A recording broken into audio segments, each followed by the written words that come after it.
What happened before creation according to the Bible? Who existed before everything? According to the Bible, there are actually some passages that tell us a few very intriguing details. And here's a surprise.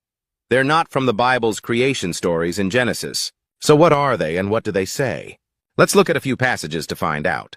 This channel is a safe place for you to explore God, whether you have faith or you're just curious. The first passage is in Proverbs 8, verse 22. The passage begins to hint at something kind of surprising. Let's see if you can catch it. The Lord brought me forth as the first of his works before his deeds of old. I was formed long ages ago at the very beginning when the world came to be. When there were no watery depths, I was given birth. When there were no springs overflowing with water.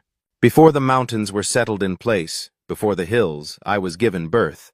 Before he made the world or its fields or any of the dust of the earth. I was there when he set the heavens in place, when he marked out the horizon on the face of the deep. Did you notice anything odd? The passage describes someone watching God plan and create the universe, but it's not referring to Jesus here. So, who is it? The first two verses of Proverbs 8 give us a hint. Proverbs 8:1-2 say this: Does not wisdom call out? Does not understanding raise her voice? At the highest point along the way, where the paths meet, she takes her stand. It's a she, a woman. Not literally, though. This is poetic language, wisdom personified.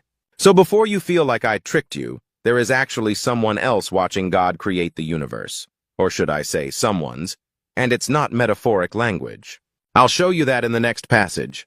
But here, our takeaway from this passage: divine wisdom is personified as a woman who existed before the world was made.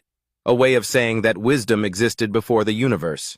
But who else was really there, watching the creation of the universe?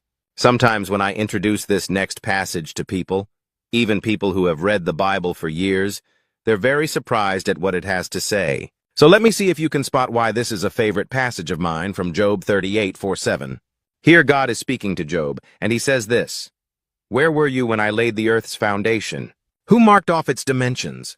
Surely you know. Who stretched a measuring line across it? On what were its footings set? Or who laid its cornerstone, while the morning stars sang together and all the angels shouted for joy? We learn something really intriguing here. The angels already existed before God created the world and humans.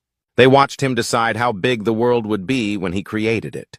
Sometimes when people discover the angels existed before humans, their eyes bug out of their heads.